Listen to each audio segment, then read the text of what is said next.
This is a story about a dude named Lane. He moved to the mainland and bought one place to stay. And then one day he went try to rent them out. And then he became one real investor man. Hey guys, this is Lane with the Simple Passive Cashflow podcast. Please go to the newly designed website and sign up for the newsletter, and also sign up for the Hui Deal Pipeline Club. Get access to all the deals that I get access to. A lot of them are going to the coaching clients first, but there's a few that trickle down to the rest of you through that link right there. So please sign up. There's a lot of questions, and you can say what you're looking for: private money lending deals, syndications, single family, turnkey. So check it out. Today I have Nick Loper on the line. How's it going, Nick? Overwhelmed by the amount of stuff is on Simple Passive Cashflow? Don't know where the heck to start? Go to simplepassivecashflow.com/start to sign up, or text the word SIMPLE to 314-665-1767 for the curated course to get you up to speed on the past 2 years of content. Again, join the free web course, The Journey to Simple Passive Cashflow. Go to simplepassivecashflow.com/start or text the word SIMPLE to 314-665-1767. Well, what's going on, man? Simple passive cash flow. That's what we're all after, right? Yep. And you are coming from the Side Hustle Nation. A lot of Simple Passive Cash Flow listeners has been recommending similar, and one in particular recommended yours. So I thought I'd check it out. And I like what you got on the website. Definitely, we have this entrepreneur spirit, but also a rebel attitude, I feel like, in the Simple Passive Cash Flow listeners. And I thought we'd bring you on, and maybe can you tell us your story and how this all came about to the Side Hustle Nation? Appreciate it. Well, thanks for having me, Lane. So it's, I agree with that rebellious streak, because it's like this prospect of sitting in this cubicle and collecting a paycheck and, hopefully having enough to retire in 30 years or 40 years. That is kind of a scary proposition for a lot of people, and definitely was for me. So my first side hustle, my first business that I was trying to build while working in the corporate world was a footwear comparison shopping site. I don't think comparison shopping sites are even still a thing. I think everybody just kind of starts their product search on Amazon. But back in the day, it was a big deal. You'd go to NextTag or you'd go to Price Grabber and you try to find, the best deal or whatever you were looking for. And in my case, that site earned commission from Zappos and Amazon and sites called like shoes.com and, a bunch of different other, online footwear retailers. But it all kind of stemmed from, staring down the barrel of a 30 or 40 year career and being like, I really have no desire to climb the corporate ladder here. How am I going to get out? And hopefully that actually was the vehicle that let me quit my job. And then while I was running that thing full time, I started a couple other side projects. I actually started probably half a dozen different projects, and most of them flopped, but a couple of them are still around. And one of those that is still around actually has become the main focus today is the blog and podcast at sidehustlenation.com. So maybe let's back up a little bit and, what job were you working at? And was there some particular event that happened that definitely started making you see the matrix? And No, it was from day one. It was probably even from before day one. But I was working in the service and parts division for Ford Motor Company, which entailed kind of being the liaison between the factory and the dealerships. And I did that first in Northern Virginia, and then in Atlanta, and then out in California. And the car business was a fascinating business, and having a glimpse inside how all of these small businesses, essentially the dealership model is kind of like a small business, local business model. So that was really cool to see, and all of the different facets of that, where they all the different ways that they can make money. I thought that was really cool. But then being at the bottom rung of this, probably Fortune 50 company was not that exciting, because it was I could show up today or I could not show up today, and it would have about zero impact on the bottom line. And while I was running the shoe business on the side, if I spent the nights and weekends hustling and building out advertising campaigns for the site, I would see the results of that for the next several weeks, the next month or so, versus there wasn't a direct tie-in, results, performance versus results, I guess, at the day job. Right. Was that a day job, like a 40-hour a week? You can go home and you still have some energy to work the side hustle? Yeah, most of the time. So it was best when I was kind of like working in the office, and then you'd be home by, 5:30 or 6, go to the gym, make dinner, and then, really from 7 or 7:30 or 8 until bedtime, 10 or 11, that was hustle time, like during when I had the office job. Later on, it was kind of like a traveling job. So I'd be in hotels, 3 or 4 nights a week. And because you're traveling and having meetings all day, more of that time was spent doing, catching up on the day's worth of email and the other work you had to do. It's a little bit less time then, but I think you'll find a way to prioritize the priorities in your life, just like you do in the real estate thing, just like you do in the podcast, right? You figure out how to make it happen. Yeah, recently, I would always do this when I came back home, and I just realized how little I got done. I mean, the podcast has been pretty sporadic lately. I've been busy, and recently I switched to the Miracle Morning Okay. way of going. So the 6 a.m. start, get a couple hours of work, which I feel like, I don't know about you, but, I've been doing chunking, and after about 2 hours and a half, I need a break and I need to go back. And so now I wake up at 6, do a couple hours of work, and I need that break. So I go to work now. Yeah. The day job is the break. Yeah. Do you do any chunking when you're doing the side hustle, and how did you start to transition over? So it was a lot of nights and weekends, and I guess I wasn't super into all of the productivity stuff, all the batch processing stuff that I've done now. So even when I quit, so I was kind of like had these naive visions of like the 4-hour work week in my head of what entrepreneurship life was going to be like. And it's been anything but that. I probably work more hours now. The difference is, it's more fun, and you can work on stuff that I really care about, and you can build these assets that, are more meaningful to you and, have more of a direct impact on the bottom line and all that stuff. This year, I'll say a couple things have been effective in terms of productivity. And the first is not quite that miracle morning thing, but it is the commitment to tackling your top priority task before you dive into email, before you dive into social media. Basically doing one thing proactively for your business that you kind of identified the night before as being a priority before getting into reactive mode on, somebody else's agenda in your inbox. The second thing that's been really effective this year has been theme days, which I actually picked up from Mike Vardy, who runs a site called Productivityist. And how the theme days work is today is Tuesday. Tuesday is meeting day in my theme days. And so I'm stacked up 8:30 to 5 today with back-to-back calls and meetings and stuff. And I just, had a half hour to go carve out and get lunch. But other than that, so the rest of the week is like wide open. And that's freed up a lot of time to kind of work on longer term projects without saying, well, I got 30 minutes before my next call, so there's not really enough time to get anything started. So it's been really helpful in moving things forward, and then blocking specific days for specific tasks. So like Monday is kind of my content creation day, my writing day. What do I do? Wednesdays is like working on different side hustle sites or different side hustle projects, and kind of some administrative stuff in the afternoon, kind of cleaning up whatever else, files and accounting and other things that need to get done.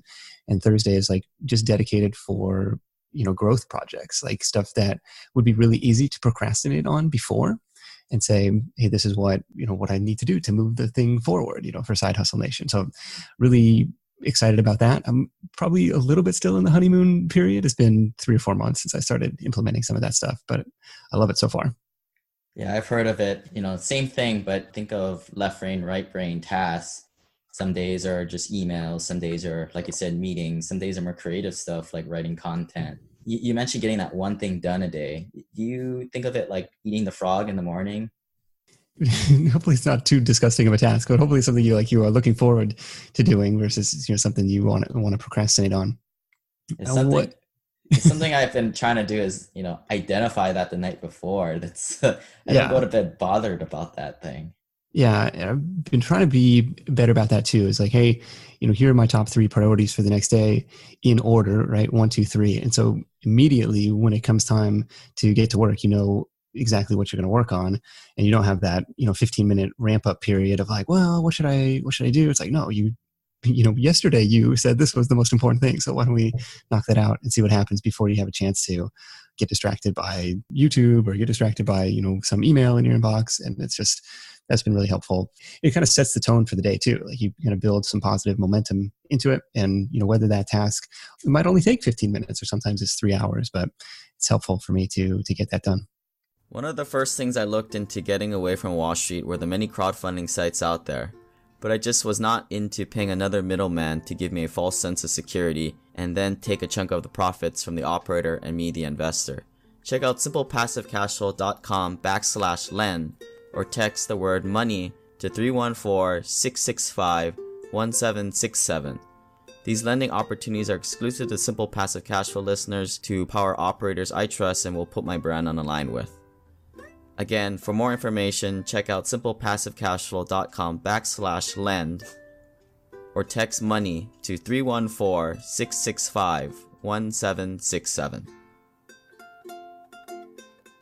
So you're starting your side hustle while you're working your full-time job.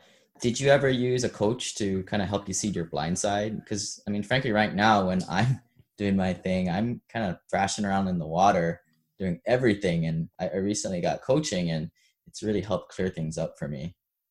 That's good. I think I was always too cheap or too frugal or maybe even too naive to even know that, entrepreneurship coaches existed.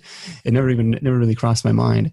One of the light bulb moments was when I discovered podcasts and audiobooks years and years into running this business. And I thought about all of the wasted hours, while I was working that Ford job. I would drive 600-700 miles a week and all that windshield time listening to the radio or we just wasted. I could have been learning so much on different podcasts or different books during that time.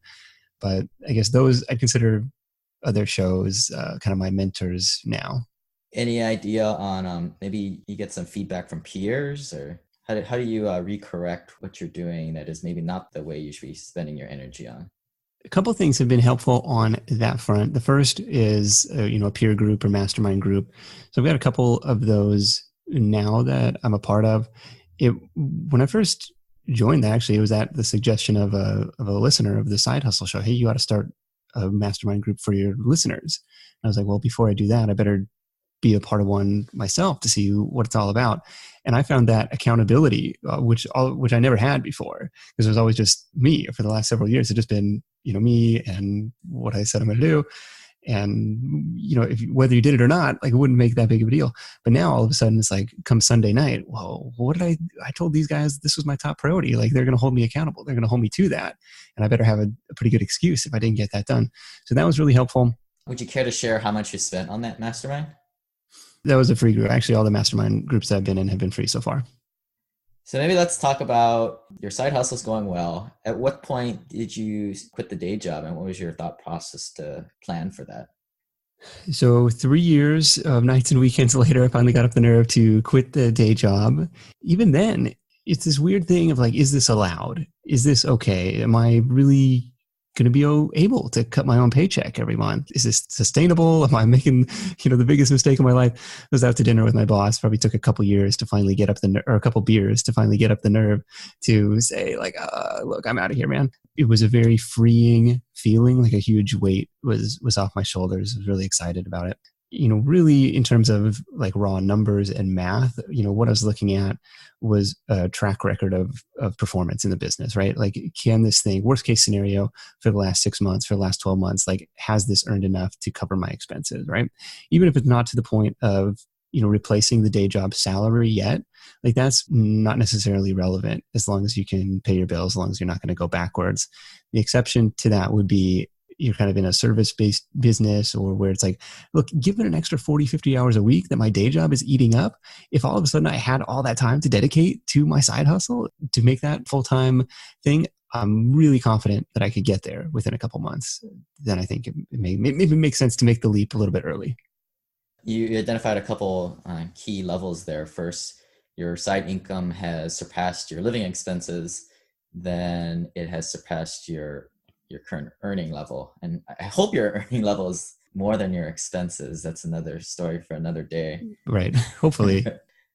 So you mentioned, you took your boss out for some beers. What's your thoughts on making what you're doing on the side a public thing? I know a lot of real estate investors, we struggle with this a lot. I mean, a lot of private companies, they frown on this stuff a lot. If you're not at your desk writing an email, they think you're writing a blog article or doing something, right? Yeah, well, I think it varies by the business. So real estate, like that's a really common, that's probably one of the most common side hustles. People buy rental properties, like that's an accepted thing, right? And that's a little bit, I guess if I was your boss, I wouldn't think that like, oh, this person is any less loyal to the company. Now, if you're, running Right. some That's why I consultant, call it the podcast Simple Passive Cash Flow, because it's freaking passive. Like it's in the name, yeah. Where so my boss and my coworkers knew about the shoe business that I was running. It wasn't any big secret. I don't remember if I put it on my LinkedIn or not, but it wasn't a huge secret. People were kind of curious about it, like, oh, what is this? I don't know if anybody thought like, oh, that's going to be a full-time business for you at any point. But depending on your work environment, depending on what disclosures you have to make or what kind of contract you sign, like you might be obligated to tell your boss or to tell HR about what you got going on the side. So there's definitely pros and cons to it. I feel like with the prevalence of side hustles, I think the latest stat was like 44 million Americans have some sort of business on the side, some sort of income stream on the side. I think it's becoming more and more mainstream. So you don't really have to worry about that. And it's like from the boss's perspective, it's like, look, you don't own me 24 hours a day, right? You're paying me for 8 or you're paying me for 9, and I'm going to give you the best work I can during those 9. But whether I'm running a business in my spare time or whether I'm running a marathon in my spare time, like, what difference does it make to you? Right. Everybody knows when you go into the bathroom, you're answering side hustle emails. All the kids these days are investing in the latest fad like tech or cryptocurrency. If I had learned anything these past few years watching the wealthy, is that they invest in the most boring stuff and the basic commodities. What is more of a necessity than coffee? To learn more about this boring investment, check out simplepassivecashflow.com/coffee. So for investors, it's, there's an added benefit to talking about what you're doing because, potentially if you get pretty good at this stuff, here's potential investors for you to invest in some of your deals. But, Absolutely. Personally, I've had some pretty bad luck in my past. Maybe just because I work in a conservative and construction environment in a hardcore culture in previous jobs, that side hustle is definitely frowned upon. Yeah, I'm sorry to hear that, man. That's frustrating. Yeah, but it just builds up more motivation to keep going. Yeah. Yeah. So Nick, any thoughts on, you probably see a few real estate investors, probably more the flipper types. What are your thoughts on the more passive real estate investors, the guys that just buy and hold? Any tips there for that audience? I don't know, man. I am looking to get back into the real estate game. I had a lease option a decade ago and timing was lucky. We'll put it that way. It's better to be lucky than good sometimes. I really like the math behind, building up this real estate empire and having people pay down your mortgages and stuff. The risk involved in it, like, kind of still has me a little bit scared. And I know the numbers kind of can bake out and you can do a lot of things in due diligence to do that. So like my real estate investing at the moment is kind of limited to some REITs, both like the traditional like Vanguard REITs, some stuff through Fundrise, which is kind of like an e-REIT, and then some stuff through Peer Street, kind of like the real estate private lending, where it's like you're lending to flippers and they're just paying you kind of short-term notes on that. Right. I mean, it all comes down to your time, money, and knowledge. Nick, I mean, you run an awesome website there at Side Hustle Nation. And I tell people, some people call me and they're like, hey, I have this startup business. I'm a tech guy. And I'm like, you know what? You should be investing passively. I don't know if you should even be renting rental homes. The crowdfunding stuff might be the exact thing that you're looking for. I mean, you don't need 10 or 15, 20% back on your money, but you need your time, and 12% is fine for you with that stuff. Yeah. Well, what's your portfolio look like today? Are you investing in Washington? Or are you all over the map? So I started to invest in Washington. Again, good timing, just like yourself. But then in 2012, the cash flow wasn't there because the prices went up. So I was kind of pushed out of state. Something bad happened, but it forced me to pivot. And then I bought all these single family rental homes in a few states. Just been kind of riding that wave and just gaining my experience. And now I'm off to the multifamily apartment world. Yeah. Did you go through any like turnkey provider for those, or just kind of like sought out the deals on your own? Yeah, initially I went to turnkey provider, but once you go through the process a few times and yeah, you may overpay, but I mean, it's not that hard. If anything, it's just like going to that side hustle, right? It's the leap of faith, just doing it and learn by doing is the big thing. Yeah. Trying to look at it from the mindset of buying cash flow and thinking like, okay, if I want to buy $500 a month, what's the best way to do that? If I want to buy $1,000 a month, what's the best way to do that? Rental properties is one avenue for that. It's kind of an exciting one that we're taking another look at. Right. I was talking to Buck Joffrey of the Wealth Formula podcast recently, and he pretty much spelled it out. He said, if you have a lot of money, or if real estate investing is great, but you're really not going to get much more than 20-25% back on your money. And if you have bigger goals, well, you got to start a side hustle and you got to start a business, and it's just plain as day. Yeah. Well, I think there's a lot of people out there to be pretty pumped with 20-25% too. Yeah. All right, Nick. Well, I encourage folks to go to your podcast and website, Side Hustle Nation, and any contact information you also want to get out there. That's the best place to find me, sidehustlenation.com. If you hit sidehustlenation.com/ideas, you'll have a constantly updated laundry list of different part-time ideas. Some of them I think are real estate related, but most are outside of that realm. So build up some of the income to put in towards your next property. All right, guys. Well, I appreciate you guys for listening, and we'll catch you next time. This website offers very general information concerning real estate for investment purposes. Every investor's situation is unique. Always seek the services of licensed third-party appraisers and inspectors to verify the value and condition of any property you intend to purchase. Use the services of professional title and escrow companies and licensed tax, investment, and or legal advisor before relying on any information contained herein. Information is not guaranteed, as in every investment there is risk. The content found here is just my opinion, and things change, and I reserve the right to change my mind. Above all else, do your own analysis and think for yourself, because in the end, you are the only person who is going to look out for your best interests.